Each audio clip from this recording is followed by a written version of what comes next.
My number one tip, number one issue, sales management's a different job. We talked about this in the AISM, that Accredited Inside Sales Manager breakout session. I'm such a fan. And most of us have at some point tried that great strategy of promoting our top sales rep into management, correct?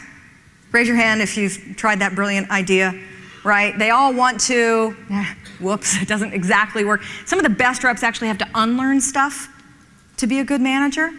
It's a different job, right? And it's so important that we actually train these managers. My client taught me this. We used to say, oh my gosh, boy, you need some rep training, your training's broken, right? And people would spend their budget on that. And then we'll get to the managers later. I did that myself when I ran training in an organization. Train the reps first, new hire training, and then ongoing. Oh, look, there's managers too. It's wrong.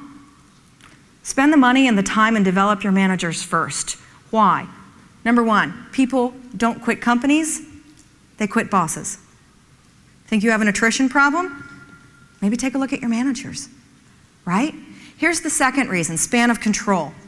Do you guys remember Gallup put a study out like 15 years ago talking about the cost of an engaged rep or an engaged employee, right? The ones that lean in, they make you like 70% of your money. The unengaged is sort of like around, but that actively disengaged, not only did they not make you money, they cost you money. See a lot of head nodding, you guys remember this study? What happens when you have an unengaged manager? An unengaged rep can screw up 100, 200 accounts and cost you money. An unengaged manager has 10 reps, right? It's a different job. And we need to respect that, and we need to give these people the tools and the training that they need to be effective. That's on us. I have a couple tips here. Management training and job training. So there's management 101 stuff, but then there's also how to run a pipeline report here at ABC Company. Right, so they need both. Just like good rep training, manager training needs to include practical application, hands-on.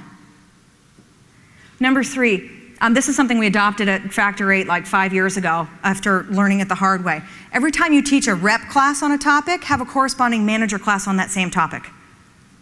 Right? Just because they're a manager, it doesn't mean that they know how to recognize it on a call, how to coach it on a call, how to keep it alive on the floor.